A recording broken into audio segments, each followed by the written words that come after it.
내가 허리 휘어져가며 담근 김치를 허락도 없이 그렇게 다 챙겨가? 엄마, 김치 담그는 게 그렇게 힘든 일이에요. 그깟 김치 때문에 왜 이렇게 예민하세요? 뭐, 그깟 김치. 너희는 도와주지도 않아 놓고는 어떻게 그렇게 별거 아닌 것처럼 말할 수 있어? 그만 좀 하세요. 어차피 매년 해오던 건데 우리가 뭘 그렇게 크게 잘못했다고 그러세요? 여러분 안녕하세요. 오늘은 한 통의 김장 김치에 담긴 서글픈 이야기를 들려드리려고 합니다. 40년간 한 남자의 아내로 한 아이의 어머니로 살아온 박영숙님의 사연인데요. 김장 하나로 무슨 일이 있었길래 하실 수도 있겠지만 때로는 일상의 작은 순간이 우리 삶을 완전히 바꿔놓기도 하죠. 박영숙님은 며느리와 김장한 날 이후에 가족 관계가 완전히 달라지게 됐다고 하시는데요. 어떤 일이 있었던 걸까요? 평생 가족만을 위해 살아오신 한 어머니의 마음이 담긴 이야기 들어보실 텐데요. 여러분도 비슷한 경험이 있으시다면 댓글로 이야기를 나눠주세요. 우리의 작은 공감이 누군가에겐 큰 위로가 될 수 있으니까요. 또 이런 상황에서 여러분이라면 어떻게 하셨을지도 함께 이야기 나눠보면 좋겠습니다. 이제 박영숙님의 사연 함께 들어보시겠습니다. 안녕하세요. 저는 서울 근교에 사는 69세 박영숙입니다. 평생을 한 남자의 아내로, 한 아이의 어머니로 살아오면서 가족이 전부라고 생각했던 평범한 주부입니다. 오늘은 제가 겪은 특별한 이야기를 들려드리려고 해요. 40년이 넘는 세월을 자식을 위해 살아온 엄마로서 김장이라는 작은 일상이 제 인생을 완전히 바꿔놓은 이야기입니다. 누구나 한 번쯤은 겪어봤을 법한, 하지만 쉽게 말하지 못했던 그런 이야기예요. 단순히 김치를 담그는 일이었는데 그 안에는 제가 오랫동안 참아왔던 서운함과 희생, 그리고 새로운 깨달음이 담겨 있어요. 누군가는 김장 하나로 무슨 일이 있었길래 하실 수도 있겠죠. 하지만 때로는 일상의 작은 순간이 우리 삶을 돌아보게 만드는 계기가 되기도 하잖아요. 제 나이 또래의 어머님들은 아마 공감하실 거예요. 우리는 늘 자식을 위해 산다고 하면서 어느 순간부터 그게 당연해져 버렸죠. 아들이 결혼하고 손주가 태어나면서 더 바빠졌지만 그래도 내 자식을 위해서라는 생각으로 묵묵히 해냈어요. 손주를 돌보는 일도, 명절 준비도, 김장도, 모든 게 그저 당연했던 거죠. 여러분도 혹시 가족을 위해 너무 많이 참고 계시진 않나요? 서로를 위한다고 하면서도 마음을 헤아리지 못해 상처를 주고받은 적은 없으신가요? 가끔은 이제 그만하고 싶다는 생각이 들면서도 가족이니까 또 참고 넘어가신 적 있으시죠? 오늘은 제가 아들 부부와 함께 하기로 했던 김장을 계기로 어떤 일들이 벌어졌고 어떤 깨달음을 얻게 되었는지 진솔하게 이야기해 보려고 합니다. 평생 가족만 바라보며 살아온 제가 어떻게 새로운 삶을 시작하게 되었는지, 그 과정에서 느낀 감정들과 변화들을 여러분과 나누고 싶어요.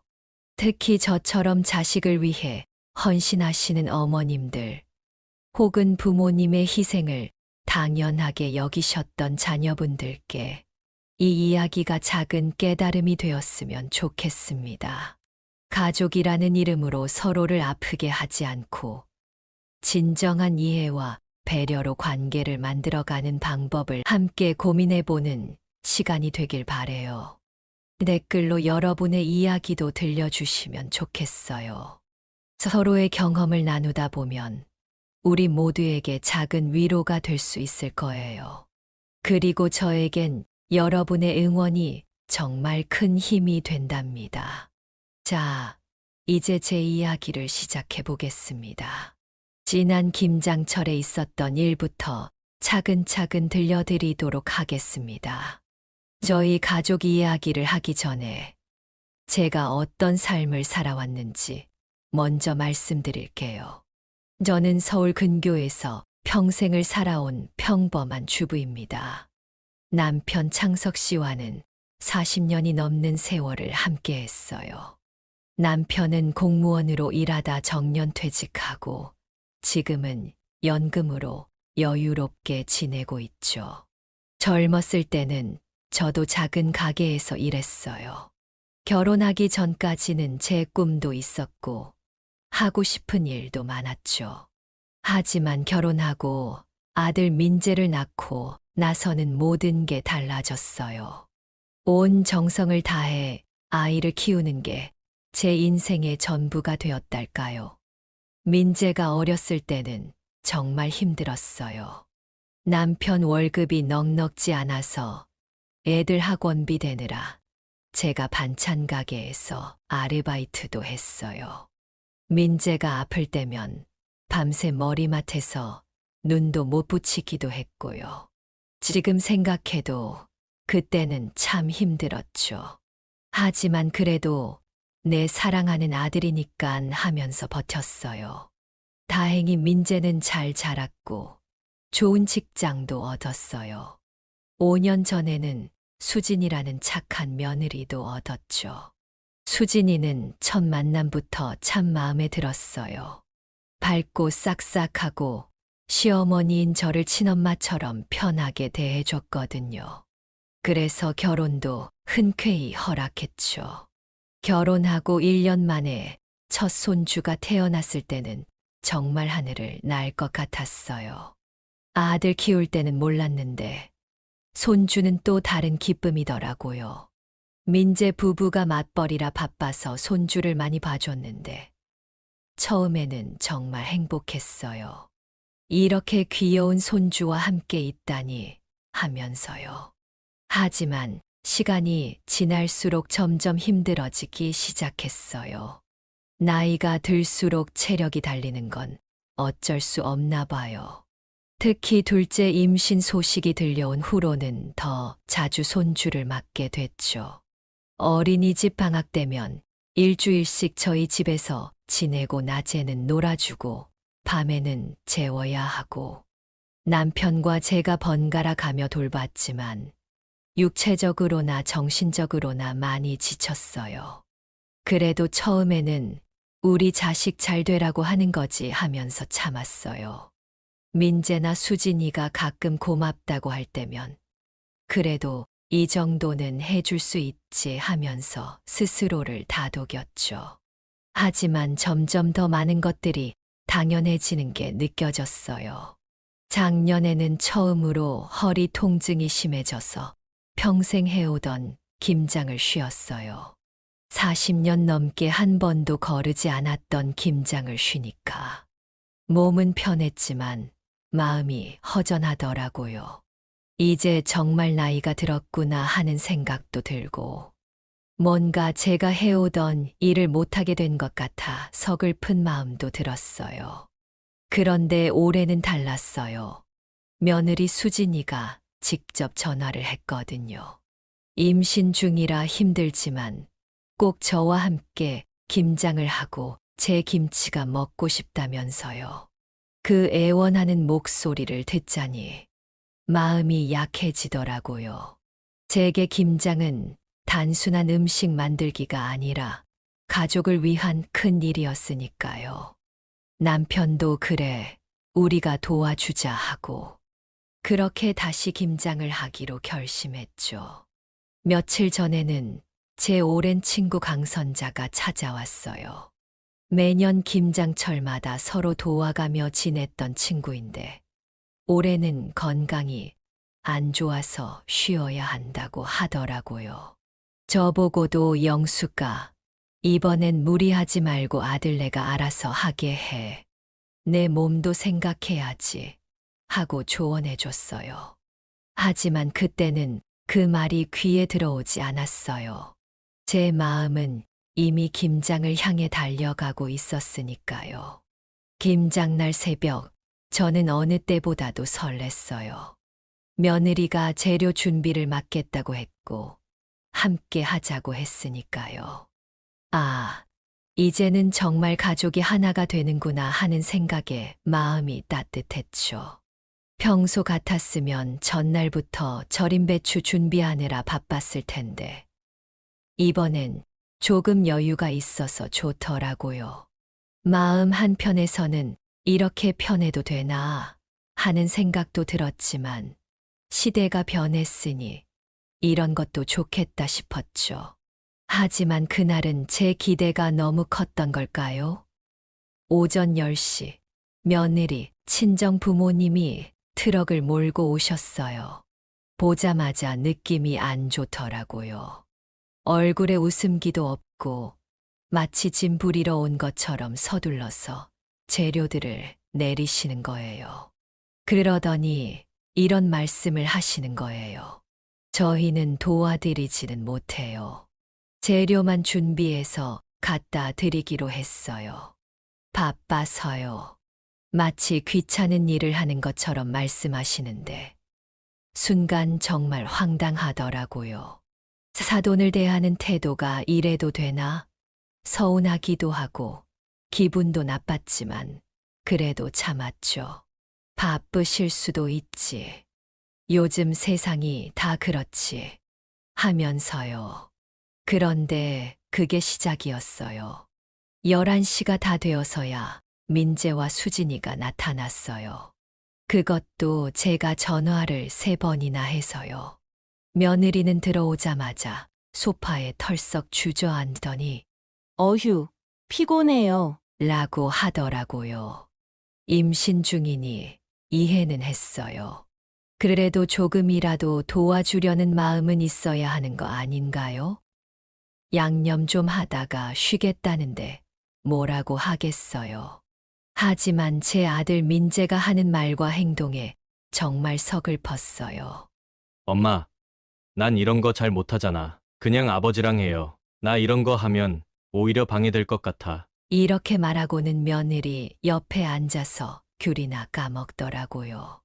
둘이서 키득키득 웃으면서 스마트폰만 보고 제가 허리 굽혀가며 김치 버무리면서서 그 모습을 보는데 눈물이 나더라고요. 저희 어머님 생각이 났어요. 제가 결혼했을 때 시어머님이 얼마나 고생하셨는지 그때는 몰랐는데 이제야 알 것 같았어요. 점심시간이 됐는데 며느리가 배고프다고 하더라고요. 제가 뭐 먹을까 물었더니 그냥 밖에서 사 먹을게요. 어머니는 김치나 하세요. 라고 하는 거예요. 그러더니 아들과 둘이 나가버리더라고요. 저와 남편이 배고픈지는 묻지도 않고 나가서는 점심 먹고 온다더니 2시가 다 되어서야 돌아왔어요. 그것도 커피숍에서 테이크아웃 커피를 들고서요. 정말 어이가 없었어요. 남편도 팔이 아프다며 자리를 비웠죠. 저 혼자 밤늦게까지 허리가 끊어질 것 같았지만 시작한 일이니 끝내야 했어요. 중간중간 쉬고 싶었지만 혼자 하니까 쉴 수도 없더라고요. 아들 부부는 저녁에는 아예 친구 약속이 있다며 나가버렸어요. 그런데 이게 끝이 아니었어요. 며칠 뒤에 알게 됐죠. 제가 그렇게 고생해서 담근 김치가 대부분이 며느리 친정으로 갔더라고요. 그것도 제가 잠깐 마트 다녀온 사이에 저희 집 냉장고에는 고작 몇 통만 남아있고 다 가져가 버렸더라고요. 그 순간 허탈감이 밀려왔어요. 그때 정말 눈물이 왈칵 쏟아지더라고요. 40년 넘게 김장을 해왔지만 이렇게 서럽게 김장을 한 적은 처음이었어요. 그런데 더 황당한 일이 있었죠. 며느리한테 전화가 왔어요. 뭐라고 하는 줄 아세요? 어머니, 이번 김장은 옛날만큼 맛이 안 나는 것 같아요. 저희 엄마도 짜다며 다음엔 조금 덜 짜게 하면 좋겠다고 하시네요. 그 말을 듣는 순간 정말 숨이 턱 막히더라고요. 와서 도와주지도 않고 제가 하루 종일 힘들게 만든 김치를 말도 없이 가져가서는 고맙다는 말도 없이 맛이 없다니요. 그것도 저한텐 허락도 없이 친정에 김치까지 가져다 줘놓고는 사돈네와 제 김치 맛으로 뒷담화까지 했다고 생각하니 순간 머릿속에서 무언가가 툭 하고 끊어지는 것 같았어요. 김치맛 얘기가 나온 뒤로 저는 잠도 못 자고 끙끙 앓았어요. 며칠을 끙끙 앓다가 결국 용기를 내서 수진이에게 전화했어요. 수진아, 이제는 털어놓고 말해야겠다. 너희가 나를 어떻게 생각하는지. 난 정말 서운하다. 내가 올해도 김장 안 하려다가 내가 부탁해서 시작한 거 아니니. 근데 이제 와서 맛없다고? 그런데 수진이의 대답이 어머니, 솔직히 말씀드릴게요. 제가 부탁드린 건 죄송해요. 근데 어머니도 올해는 좀 대충 하신 것 같아요. 예전에는 얼마나 맛있었다고요. 이제 힘드신 것 같으니까 앞으로는 저희가 알아서 할게요. 목에서 뜨거운 것이 올라왔어요. 내가 대충 했다고요? 정성 들여 담근 김치를 혼자서 밤늦게까지 허리 굽혀가며 담근 김치를 대충 했다니. 그리고 어떻게 감사하다는 말 한마디가 없는 건지 제 마음속에 큰 벽이 세워지는 기분이 들었어요. 그런데 며칠 뒤 더 황당한 일이 벌어졌어요. 수진이가 또 전화를 했는데 어머니, 아이가 감기에 걸려서 어린이집에 갈 수가 없는데 며칠만 혹시 아이 좀 봐주실 수 있으세요? 그 말에 순간 숨이 턱 막혔어요. 내 김치는 맛없다며 대충 했다고 하더니 이제 또 애는 맡기겠다고? 어머니, 저희가 휴가를 못 내서 며칠만 부탁드릴게요. 그 말을 듣는 순간 그동안 억눌려 있던 감정이 결국 터져버렸어요. 수진아, 이제는 내가 너희 아이도 못 볼 것 같다. 내가 얼마나 힘들었는지 너희는 알기나 하니. 김치는 맛없다고 하고 늙어서 못한다고 하더니 고맙다는 말 한마디도 없고 이제 와서 애는 또 맡기겠다고? 나를 뭘로 보는 거니? 어머니, 그게 아니라 그동안 너무 당연하게 생각한 거 아니니? 내 김치는 맛없다고 하면서 아이는 맡겨야 되고 난 너희한테 그저 필요할 때만 찾는 사람이니? 수진이가 당황한 듯 말을 더듬었어요. 어머니, 그런 뜻이 아니었어요. 그냥 부탁드린 건데. 그때 민재가 전화를 받더니 엄마, 왜 이러세요? 김치 맛 없다고 한 게 그렇게 서운하세요? 엄마도 이제 연세가 있으시니까 그럴 수도 있는 거고. 근데 손주는 봐주실 수 있잖아요. 그 말에 제 마음이 확 무너져 내렸어요. 민재야, 내가 어떻게 그렇게 말하니? 엄마가 그동안 너희를 위해 얼마나 많은 걸 희생했는지 알긴 하니?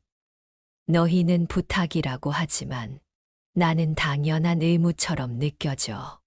너희 부부는 한 번이라도 우리를 생각해 본 적은 있는 거니. 그날 이후로 전 결심했어요. 더 이상은 안 되겠다고. 김장도 손주 보는 것도 이제는 그만해야겠다고. 남편도 저를 보더니 이러더군요. 당신 힘들면 그만해도 돼.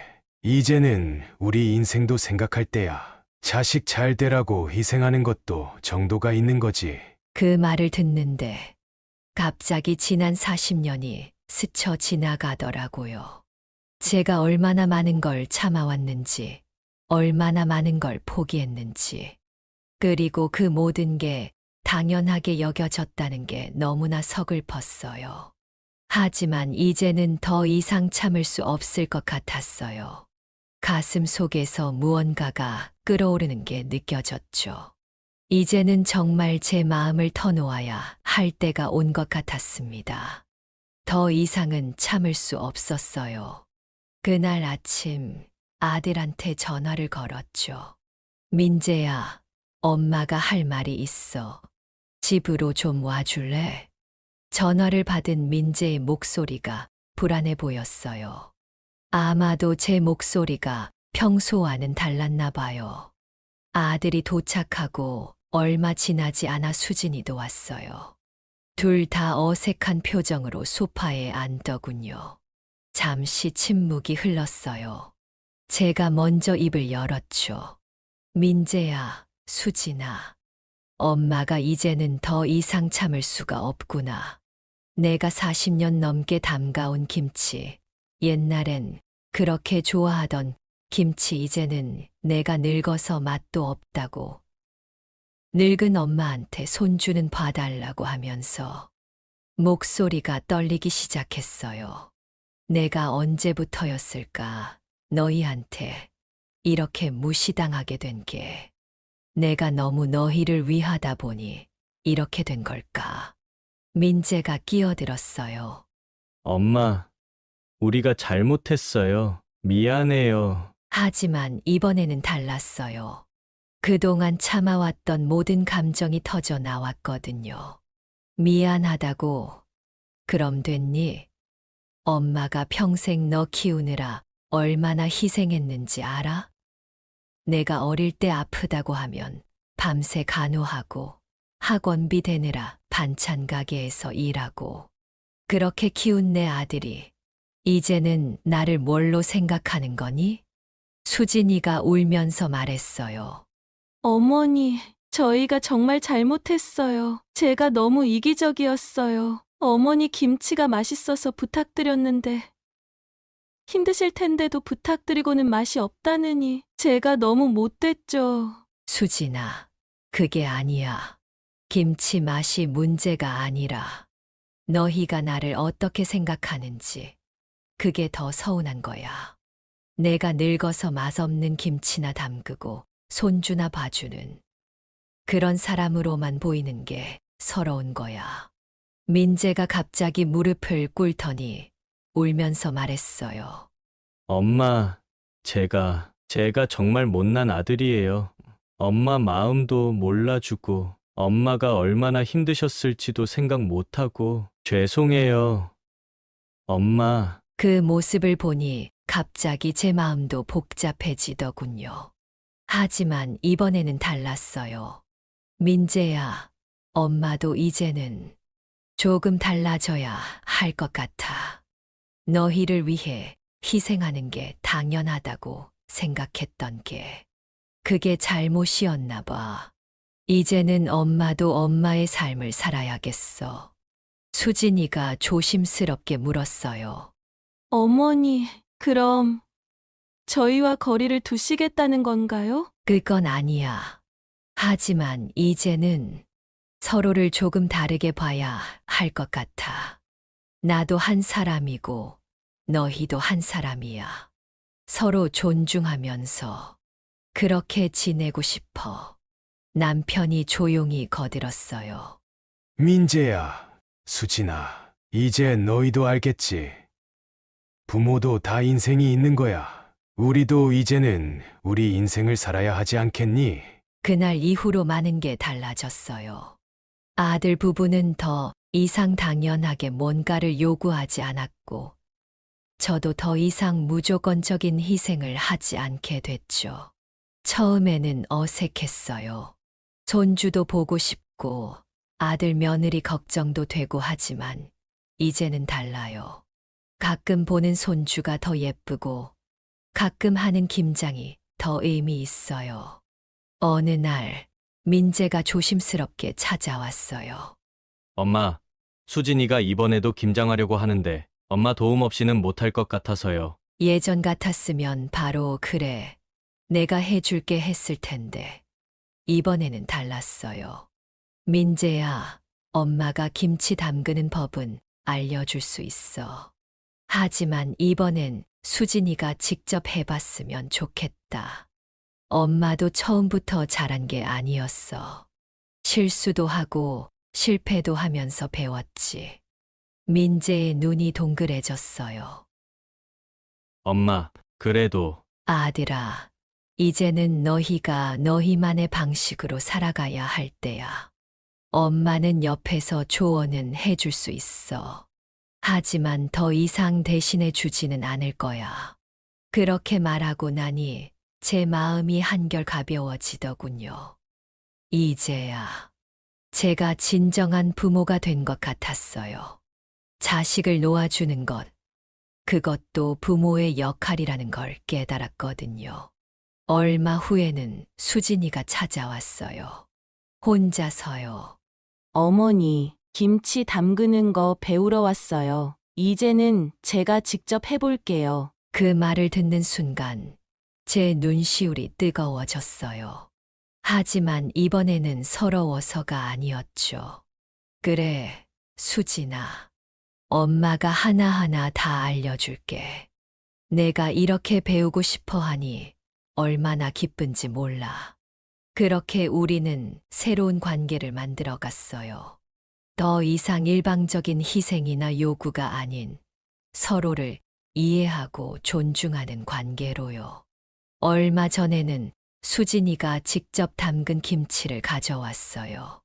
어머니, 제가 처음 담근 김치예요. 맛이 어떨지 모르겠네요. 김치를 먹어보니 아직은 서툴지만 정성이 느껴지더군요. 수진아, 이제 시작이야.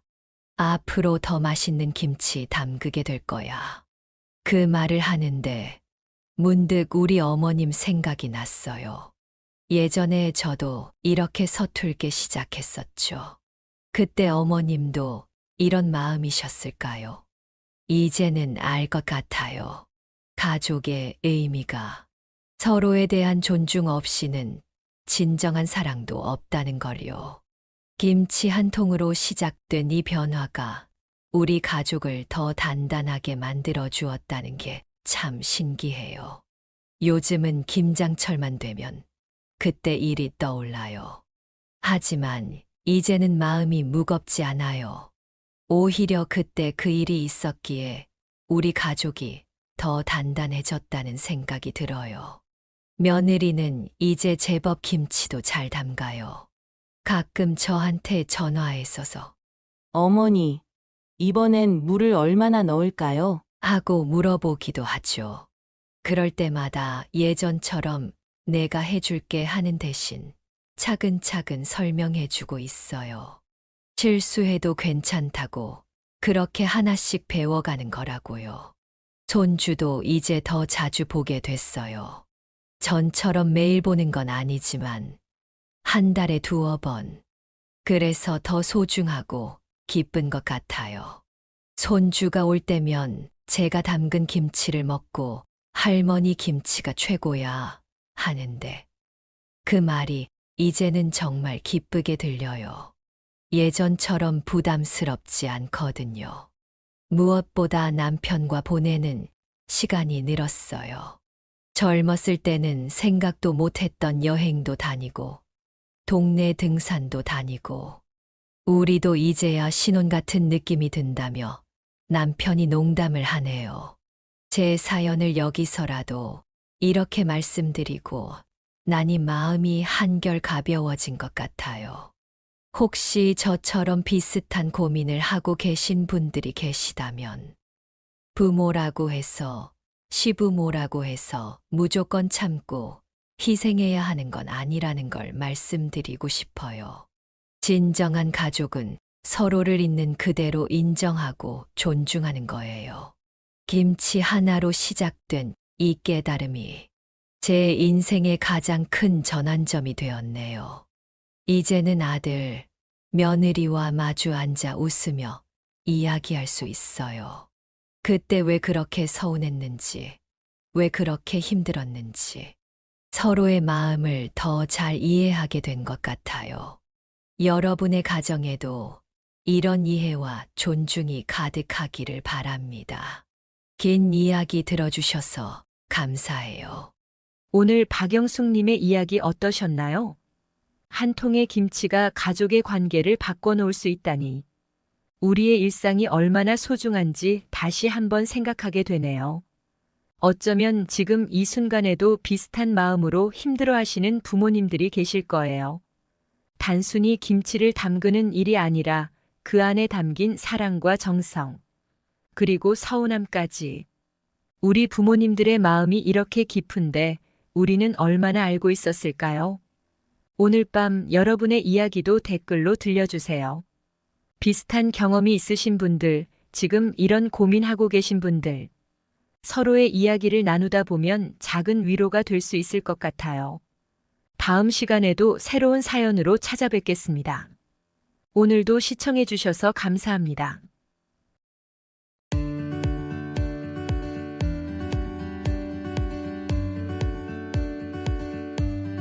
내가 너희들 위해 얼마나 고생했는데 너희가 정말 어떻게 이럴 수가 있냐? 자식 키운 게 이렇게 허무할 줄은 몰랐다. 부모한테 이게 할 짓이냐? 오늘은 평생 자식들을 위해 헌신해 오신 최진철 어르신의 사연을 들려드리려고 합니다. 젊은 시절부터 단 한순간도 쉬지 않고 일만 하며 가족의 행복을 위해 살았던 어르신이었지만 은퇴 후 찾아온 것은 뜻밖에도 자식들의 배신과 재정적인 갈등이었습니다. 이제 남은 여생을 실버타운에서 아내와 평안하게 보내려 했지만 점점 커지는 가족 문제로 인해 깊은 상처를 받으셨다는데요. 오늘 어르신의 이야기를 통해 진정한 가족의 의미에 대해 다시 생각해보는 시간이 되길 바랍니다. 마음으로 함께 응원해 주시고 위로의 댓글도 많이 부탁드립니다. 안녕하세요. 저는 경기도 용인에 있는 실버타운에 사는 75세 최진철입니다. 젊은 시절 중소기업을 일구고 한평생 가족을 위해 최선을 다해 살아온 사람입니다. 오늘은 제가 겪은 가족과의 이야기, 그리고 그 속에서 깨달은 진정한 가족의 의미를 여러분과 나누고 싶습니다. 어릴 적 저는 가난한 집안에서 태어나 늘 생활고에 시달리며 자랐습니다. 부모님은 새벽부터 밤늦게까지 일하셨고 부모님이 일하러 나가시면 저는 어린 나이에도 동생들을 돌봐야 했습니다. 그렇게 부모님이 고생하시는 모습을 보면서, 그리고 제가 힘든 일을 겪으면서 맹세했습니다. 절대로 이런 가난은 대물림하지 않겠다. 내 자식들은 절대 이런 고통을 겪게 하지 않겠다. 그 일념 하나로 저는 16살부터 취직을 했고 낮에는 일, 밤에는 야간 고등학교를 다니며 살아왔습니다. 남들처럼 만큼이라도 살겠다는 것이 꿈이었죠. 그 꿈을 이루기 위해 청년 시절부터 쉬지 않고 일했습니다. 그러던 어느 날 우연히 교회 성가대에서 아내를 만났습니다. 어려운 시기를 견딜 수 있었던 건 아내 덕분이었죠. 성악을 전공하고 가수의 꿈을 키웠던 그녀는 결혼 후 그 꿈을 접고 저와 가정을 선택했습니다. 여보, 전 이제 새로운 꿈이 생겼어요. 당신과 함께 행복한 가정을 만드는 거예요. 결혼 후 얼마 지나지 않아 아들이 태어났습니다. 겨우 월세 단칸방에서 시작한 새 삶이었지만 아들을 안고 있으면 이루 말할 수 없는 행복이 밀려왔습니다. 2년 뒤에는 딸도 태어났죠. 하지만 현실은 녹록지 않았습니다. 아이들이 아플 때면 병원비를 구하느라 발을 동동 굴렸고 밀린 월세 때문에 집주인 눈치를 보며 살았습니다. 그래도 포기할 수 없었습니다. 밤낮으로 일하며 기술을 익혔고 마침내 35세 작은 철공소를 인수할 기회를 잡았습니다. 은행 대출을 받고 아내의 결혼 반지까지 팔아가며 시작한 사업이었습니다. 처음에는 정말 힘들었죠. 밤낮 없이 일했고 휴일도 없었습니다. 직원 월급날이 다가오면 가슴이 덜컥 내려앉곤 했죠. 그때마다 아내가 곁에서 힘이 되어 주었습니다. 늦은 밤 공장에 야식을 들고 찾아와 주었고 힘들 때면 여보, 우리는 할 수 있어요. 당신 곁엔 내가 있잖아요. 라고 말해주었죠. 그 말이 저를 지탱해주는 힘이었습니다. 아이들은 그런 부모의 모습을 보며 자랐습니다. 아들은 어려서부터 책임감이 강했고 딸은 늘 밝고 긍정적이었죠. 아이들이 공부하는 모습을 보면서 저는 더욱 열심히 일했습니다. 제가 누리지 못한 교육의 기회를 아이들에게는 꼭 주고 싶었거든요. 사업은 조금씩 성장했습니다. 처음에는 단순 철공소였지만 점차 자동차 부품을 생산하는 공장으로 발전했죠. 직원이 20명, 30명으로 늘어나면서 매출도 늘었습니다. IMF 외환위기 때는 정말 힘들었지만 그때도 버텨냈습니다. 직원들 월급을 제때 주기 위해 저와 아내는 끼니를 걸러가며 살았죠. 아들은 법대에 진학했고 사법고시에도 합격했습니다. 딸은 명문대를 나와 대기업에 취직했죠. 자식들이 성공하는 모습을 보면서 저는 그동안의 고생이 모두 보답받는 것 같았습니다. 더구나 회사는 중소기업 대상으로 여러 차례 표창도 받았고 직원이 200명이 넘는 탄탄한 중견기업으로 성장했습니다. 세월이 지나 은퇴할 나이가 되었고 아들도 사회생활하며 많은 경험을 쌓았으니 회사를 이제 물려주고 편하게 살아보자 결심했습니다. 나이가 들다 보니 회사 운영도 힘이 부치더라고요. 그래서 고민 끝에 은퇴를 결심하고 아들을 제 사무실로 불렀던 날이 떠오릅니다. 창밖으로 늦은 봄의 햇살이 비치고 있었죠. 아들아, 이제 내가 회사를 맡아줬으면 해. 네? 아버지, 갑자기 무슨, 내가 이제 나이가 들어서 그런지 피곤하기도 하고 무엇보다 내가 변호사니까 법적인 것도 잘 알고 있을 테고 기술적인 부분은 전문적인 이사를 앉히고 넌 회사 전반적인 부분을 맡아서 해주면 될 것 같아. 네가 원한다면 지금 하고 있는 변호사 일을 하면서 운영해도 괜찮아. 그만큼 자리를 많이 잡았고 나도 한 번씩 들여다보마. 아들의 눈이 흔들렸습니다. 처음에는 망설이는 듯했지만 이내 결심한 듯한 표정을 지었죠. 아버지 정말 감사합니다. 제가 아버지의 뜻을 이어받아 회사를 더 크게 키우도록 하겠습니다. 그날 저녁 집에서 가족들과 함께 축하 자리를 가졌습니다. 아내는 기쁜 듯 웃으면서도 한편으로는 걱정스러운 눈치였죠. 여보, 갑자기 은퇴를 결심하시다니 건강이라도 안 좋으신 건 아니죠? 아니야. 그저 이제는 쉬고 싶어서. 그리고 아들이라면 잘 해낼 거라 믿어. 딸도 그날 축하한다며 샴페인을 들고 왔습니다. 아빠, 오빠가 잘할 거예요. 걱정 마세요. 그렇게 아들에게 회사를 물려주고 전 정말 모든 꿈을 이룬 듯 기뻤고 드디어 저도 편히 쉴 수 있는 때가 온 것 같았습니다. 아내와 함께 좋은 실버타운에 들어와 여생을 보내려 했죠. 하지만 그때는 몰랐습니다. 진정한 시련은 그때부터 시작되리라는 것을. 은퇴 후 아들에게 회사를 물려주고 처음에는 잘 해낼 거라 믿었죠. 하지만 얼마 지나지 않아 아들이 찾아왔습니다. 아버지, 변호사 일과 회사 운영을 함께 하려니 너무 힘듭니다. 밤낮으로 일해도 시간이 부족해요. 아들의 고민을 듣고 저는 이해했습니다. 한 사람이 두 가지 일을 모두 완벽하게 해내기는 어렵죠. 결국 아들은 변호사 일을 접고 회사 경영에만 전념하기로 했습니다. 하지만 상황은 나아지지 않았습니다. 오히려 더 자주 회사가 어렵다며 찾아왔죠.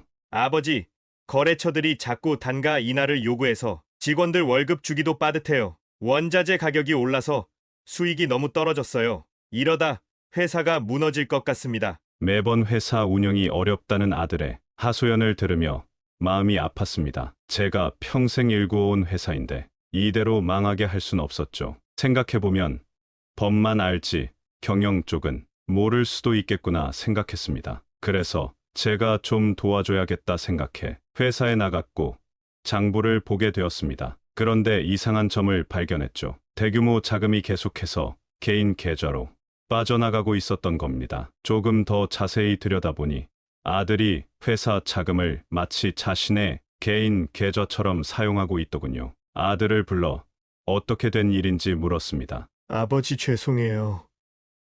사실은 제가 이전부터 좀 어려웠어요. 아들은 고개를 푹 숙인 채 말을 이어갔습니다. 변호사 사무실을 운영할 때 생각보다 쉽지가 않았어요. 그래서 은행 대출도 늘어나고 아이들 교육비도 많이 들었고요. 그래, 변호사라는 직업이 겉보기와 달리 쉽지 않으니 그럴 수도 있다고 생각했습니다. 하지만 장부를 보니 한 번이 아니더군요. 그리고 처음엔 몇 백이었던 금액이 나중에 몇 천, 몇 억 정도가 점점 심해졌습니다. 아들에게 계속 회사를 맡겨도 되는 것인지 고민되었습니다. 아들이 다시는 그러지 않겠다며 사정하기 시작했습니다. 아버지, 정말 어쩔 수가 없었습니다. 이제 2번 다시는 공금 건드리는 일은 없을 겁니다. 이제 빚도 없고 회사 키우는 일에만 집중하겠습니다. 제발 한 번만 더 믿어주십시오. 그래, 한 번 더 기회를 주마. 대신 다시는 공금에 손대지 말 거라. 구멍 난 공금은 내가 이번엔 채워주겠지만 다음부턴 용서할 수 없을 것 같구나. 아들, 널 믿는다. 부탁하마. 그렇게 회사를 나와 다시 실버타운에서 휴식을 취했습니다. 은퇴 후 저의 고민거리는 아들만이 아니었습니다. 딸의 경우는 더 안타까운 상황이었습니다. 어느 날 퇴근 후 실버타운을 찾아와 울먹이며 말하더군요. 아빠, 회사에서 너무 힘들어요. 과장 진급하고 책임은 늘었는데 업무 스트레스가 너무 심해요. 사직서를 내고 싶은데 대출금 갚아야 하고 이번 달만이라도. 딸의 빨갛게 충혈된 눈을 보니 차마 거절할 수가 없었습니다. 알고 보니 남편이 주식 투자에 실패해서 큰 빚을 지게 되었다고 했죠. 처음에는 3천만 원을 빌려줬는데 그 다음 달에는 또 찾아왔습니다. 아빠, 남편이 도박까지 시작했어요. 카드빚도 있고 전 이제 어떻게 해야 할지 모르겠어요. 딸의 사정이 딱해 보여 몇 번이고 도와주었습니다. 손주들 학원비도 제가 내주었고 생활비까지 지원했죠. 그런데 어느 날 우연히 백화점에서 딸과 마주쳤습니다. 명품 매장을 돌아다니며 쇼핑하는 모습이었는데 카드를 꺼내는 손이 전혀 떨리지 않더군요. 한숨도 자지 못했다며 울던 그 모습은 온데간데 없이 직원들과 웃으며 수천만 원대 가방을 고르고 있었습니다. 그날 이후 딸을 유심히 지켜보기 시작했습니다. SNS에는 호화로운 여행 사진들이 가득했고 매주 골프장에서 찍은 사진도 올라왔죠. 남편이 도박 중독이라던 말도 거짓이었습니다. 알고 보니 사위는 도박은커녕 술도 입에 대지 않는 성실한 직장인이었고 오히려 제 딸이 명품 중독과 과소비로 가정 경제를 망가뜨리고 있었던 겁니다. 더 충격적인 건 따로 있었습니다. 한 번은 딸의 친구를 우연히 만났는데 그 친구가 술김에 실토를 하더군요. 아저씨, 죄송한데 솔직히 말씀드릴게요. 지은이가 아버님 돈 받으러 갈 때마다 우리 아빠는 호구라면서 저희들한테 자랑하듯 말하곤 했어요. 돈 받아내는 연기는 자기가 제일 잘한다고. 그 말을 듣는 순간 제 다리에 힘이 풀렸습니다. 퇴근길에 들른 딸의 집 앞에서 본 건 수억 원대의 외제차였고 거실 한켠에는 제가 생활고에 시달린다고 들었던 그 시기에 구매한 고가의 미술품들이 걸려 있었습니다. 아빠, 이건 다 짝퉁이에요. 진품처럼 보이게 잘 만든. 딸의 변명이 더욱 가슴을 아프게 했습니다. 거짓말을 하면서도 늙은 아버지를 속이는 게 전혀 부끄럽지 않은 듯한 태도. 그동안 제가 얼마나 쉽게 속았는지 깨달으니 참담했습니다. 결국 저는 더 이상의 금전적 지원을 하지 않겠다고 선언했습니다. 그러자 딸은 돌변했죠. 아빠는 오빠한테는 회사도 주고 그렇게 잘해주시면서 저한테는 이것도 안 해주시려고요? 이게 말이 돼요? 자식의 입에서 나온 그 말이 저를 완전히 무너뜨렸습니다. 제가 그토록 사랑했던 딸이 그저 제 지갑만 바라보는 파렴치한이 되어 있었던 겁니다. 그리고 마침내 제 인생 최고의 충격적인 일이 찾아왔습니다. 아들이 회사 경영을 넘겨받은 지 2년이 지난 어느 날이었죠. 평소처럼 회사를 둘러보려 들렀는데 직원들의 표정이 심상치 않았습니다. 30년 넘게 함께 일해온 김 부장이 저를 보더니 한숨을 깊게 내쉬었죠. 회장님, 저희는 정말 몰랐습니다. 어제 갑자기 중국 회사 사람들이 와서 실사를 하고.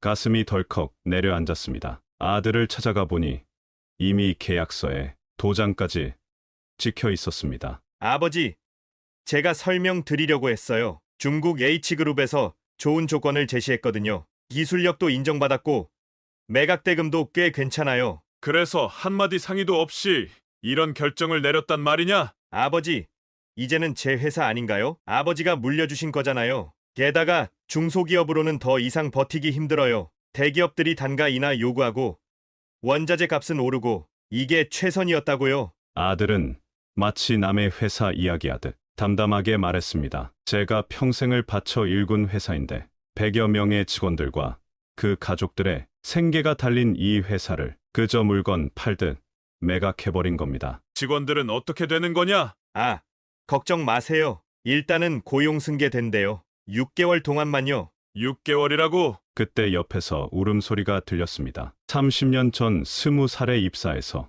이제는 공장장이 된 최 과장이었습니다. 그의 아들도 우리 회사에서 일하고 있었죠. 회장님, 저희 가족들은 이제 어떻게 살라고? 아들은 매각 대금을 자랑하듯 이야기했지만 제 귀에는 들리지 않았습니다. 머릿속에는 지난 30년이 주마등처럼 스쳐 지나갔습니다. IMF 때 직원들과 함께 굶어가며 버텨낸 시간들, 명절마다 직원 가족들과 나누었던 정, 그 모든 것이 하루아침에 물거품이 되어버렸습니다. 내가 정말 내 아들이 맞느냐? 그 말을 끝으로 저는 회사를 나왔습니다. 뒤에서 아들이 뭐라고 외치는 소리가 들렸지만 더 이상 들을 힘도 의지도 없었습니다. 평생 일구어온 제 꿈이 제가 그토록 믿었던 아들의 손에 산산조각 나고 말았습니다. 그 충격을 잊으려 실버타운 골프 모임에 나갔습니다. 거기서 처음 만난 박 회장은 특별했습니다. 늘 맞춤 양복에 명품 시계를 차고 다니며 고급 외제차를 몰고 다녔죠. 진철 씨, 처음 뵙는데 왜 이리 친동생처럼 느껴지는지 모르겠어요. 우리 인연이 있나 봅니다. 골프장에서 마주칠 때마다 극진하게 대해주었고 비싼 술을 사며 친분을 쌓아왔습니다. 한 달쯤 지났을까? 어느 날 저를 따로 불렀습니다. 진철 씨, 이건 절대 다른 사람한테 말하면 안 되는 거야. 내가 진철 씨 하나만 믿고 하는 말이네. 삼성전자 전무로 있는 친구가 알려준 비밀 투자처야. 대기업 임원들만 아는 거라고. 휴대폰을 꺼내 수익률 그래프를 보여주었습니다. 매달 15%씩 수익이 나고 있었죠. 원금이 2배, 3배는 기본이야. 나도 3개월 만에 5억을 15억으로 불렸다니까. 우리 회원들 중에 벌써 몇 명이 투자해서 돈 벌었어. 실제로 골프 회원들 중 몇몇은 수익을 봤다며 자랑을 늘어놓았습니다. 새 차를 뽐내는가 하면 손자들 유학 보냈다는 이야기도 하고 모두가 호화로운 생활을 하는 것 같았죠. 처음에는 의심스러웠습니다. 하지만 매주 투자 설명회를 열며 치밀하게 설득해왔고 급기야 제 앞에서 누군가에게 전화를 걸더니 전무님, 제가 말씀드린 분이에요. 라며 통화를 시켜주기까지 했습니다. 결국 저는 노후 자금으로 모아둔 5억을 투자했습니다. 한 달 후 약속대로 7천만 원의 수익금이 들어왔죠. 이에 고무된 저는 2억을 추가로 투자했고 그리고 얼마 지나지 않아 박 회장은 잠적했습니다. 경찰 조사 결과 충격적인 사실이 드러났습니다. 박 회장은 가명이었고 그는 전국의 실버타운을 돌며 수백 명의 노인들을 속여온 전과 구범이었습니다. 처음 들어온 수익금도 다른 피해자들의 투자금으로 지급한 일종의 미끼였죠. 통화했던 전무님은 공범이었고 수익을 자랑하던 회원들도 모두 조직의 일원이었습니다. 경찰은 초기에 거액의 수익금을 지급해 신뢰를 얻는 수법은 전형적인 폰지 사기라고 말했습니다. 제가 그토록 믿었던 사람들이 모두 연기를 하고 있었던 거죠. 7억, 제 인생 마지막 노후 자금의 일부가 한순간에 사라져버렸습니다. 이제 얼마 남지 않은 노후 자금을 보며 제 어리석음을 한탄하는 마음뿐이었습니다. 은퇴 후 아들, 딸, 그리고 저, 정말 조용한 날 없는 나날들이었습니다. 저와 아내가 평생 힘들게 모아온 돈이 한순간에 사라지는 기분이었죠. 그런데 사건은 이게 끝이 아니었습니다. 또 다른 고통이 찾아왔습니다. 어느 날 우연히 병원에 갔다가 의사의 실수로 알게 된 사실, 그토록 사랑했던 막내 손주가 입양하라는 것이었습니다. 아버지, 적당한 타이밍을 못 찾아서 말씀을 못 드렸어요. 아들의 말이 귓가에 맴돌았습니다. 적당한 타이밍이라니. 손주가 태어났을 때부터 지금까지 5년이라는 세월 동안 저를 속여온 게 과연 타이밍의 문제였을까요? 그저 진실을 말할 용기가 없었던 건 아닐까요? 제가 그동안 믿어온 모든 것들이 허상이었다는 걸 깨달았을 때 그 배신감과 상실감은 말로 표현할 수 없었습니다. 매일 밤 천장을 바라보며 같은 생각이 맴돌았습니다. 나는 도대체 무엇을 위해 이렇게 살아온 걸까? 아내의 꿈을 접게 했고 평생을 돈을 위해 달렸습니다. 그 모든 게 결국 자식들의 행복을 위해서였는데 돈이 오히려 우리 가족을 망가뜨렸다는 게 가슴 아팠습니다. 실버타운 방에 홀로 앉아 옛 사진들을 보았습니다. 아이들이 어렸을 때 찍은 사진, 직원들과 함께 찍은 단체 사진, 문득 깨달았습니다. 제가 진정으로 행복했던 순간은 돈을 벌었을 때가 아니었습니다. 아이들과 함께 보낸 소소한 시간들, 직원들과 함께 회사를 일구며 보낸 순간들, 그때가 진정한 행복이었죠. 한 달간의 깊은 고민 끝에 결심했습니다. 남은 재산 전부를 청소년 보육시설에 기부하기로 한 겁니다. 특히 부모와 떨어져 살아가는 아이들을 위한 장학금으로 써달라고 했습니다. 제가 어릴 적 겪었던 그 고통을 다른 아이들은 겪지 않았으면 했거든요. 이 결정을 알렸을 때 자식들의 반응은 격렬했습니다. 아버지, 정신이 있으신 거예요? 그동안 우리가 뭘 잘못했다고? 아빠, 그럼 저희는요? 저희한텐 한 푼도 안 주시겠다는 거예요? 하지만 이번만큼은 제 뜻을 굽히지 않았습니다. 오히려 담담하게 말했죠. 너희에게 줄 수 있는 가장 값진 유산은 이런 결정을 내린 아버지의 마음이란다. 돈이 전부가 아니라는 것을, 그리고 진정한 사랑은 계산하지 않는다는 걸 보여주고 싶구나. 처음에는 발을 굴렀던 자식들도 시간이 지나며 조금씩 달라지기 시작했습니다. 어느 날은 아들이 찾아와 울먹이며 말하더군요. 아버지, 정말 죄송합니다. 회사를 팔아버린 것도, 아버지 돈을 함부로 쓴 것도 이제야 아버지 마음을 조금은 알 것 같아요. 제가 얼마나 이기적이었는지.